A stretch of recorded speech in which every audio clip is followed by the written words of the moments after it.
une armature de bois avec un baldaquin. Vous voyez, on voit en fait un petit cachet qui servait à tendre le baldaquin. Vous voyez? Voilà. Et là, c'est un canevas. C'est une broderie. C'est pas une tapisserie, c'est un canevas qui avait été fait par les dames, les demoiselles.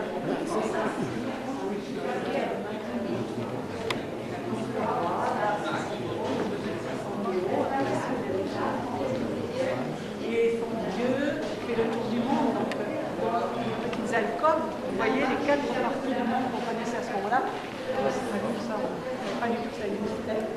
Et le soleil fait le tour du monde. l'Asie, l'Amérique et l'Amérique. Alors, Louis XIV, alors vous savez, le roi n'avait pas le temps. Il a amené la calvitie au rang en fait du bonheur, puisqu'au lieu de la cacher, il a carrément.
Le 6 octobre 1789, quand la reine a dû s'enfuir précipitamment par une petite porte dérobée qui se trouve juste derrière.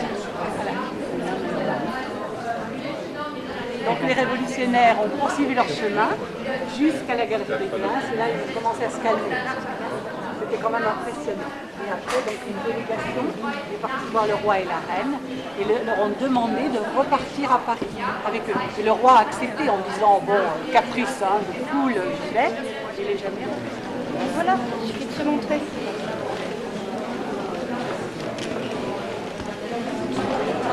Muss ich ein bisschen schimpfen. Ja, Zen. Avancez, madame. Cool. Ja, ihr habt ja auch vorgedrängt. Donc voilà, on a la porte du déroulé, vous la voyez là. Le meuble, qui appartenait à Marie-Antoinette, mais qui n'a jamais été vendu pendant la vente aux enchères parce qu'il était trop cher. C'est-à-dire que les PC, c'était acheté 2 ans avant la Révolution. Ein Spiegelsack. Und jetzt sind die Prunkgemächer der Königin. Es waren die Prunkgemächer für 3 Königinnen, ja? Aber wie wir das jetzt sehen in der Dekoration, so haben wir das gemacht mit der Marie-Antoinette. Und es war dann hier ihre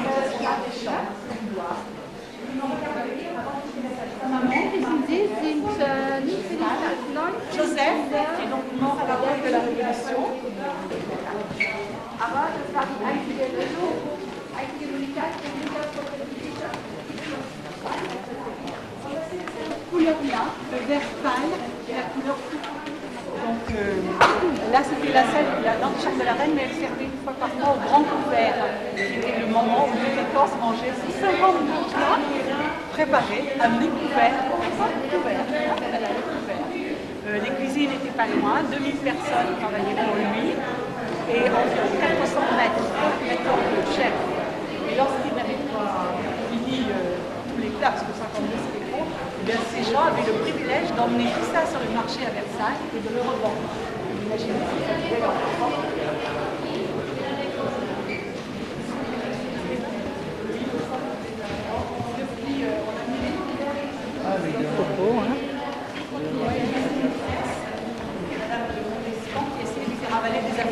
C'est quoi que ça sert? Qui en mourira. Et à partir de ce moment-là, l'acoustique.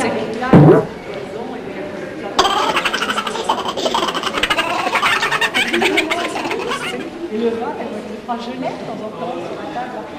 C'est moins quelque chose, moins de risque, dans lequel on est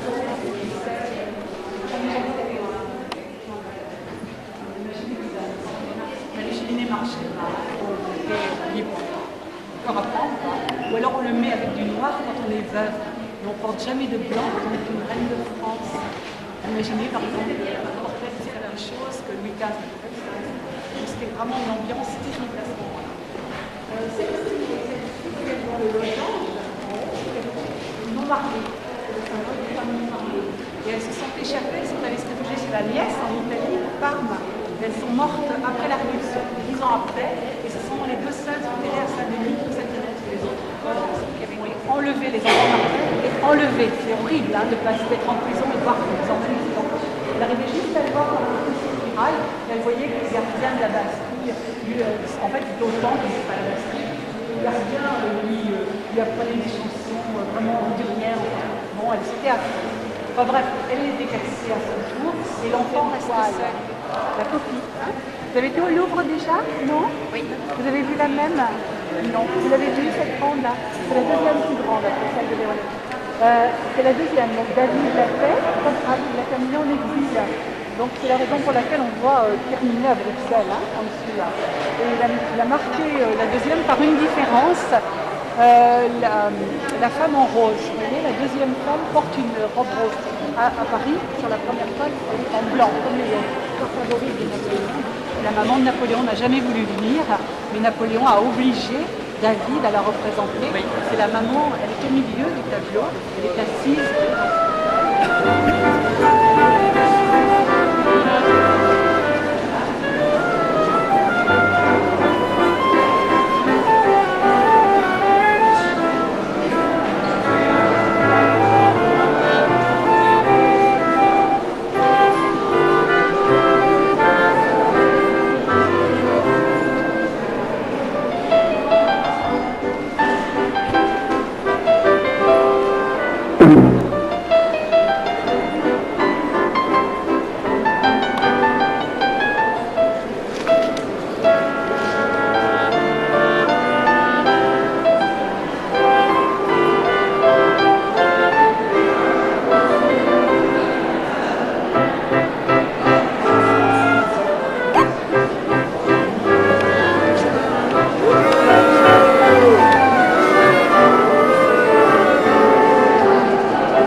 Joanne qui est assise sur un beau petit banc en velours rouge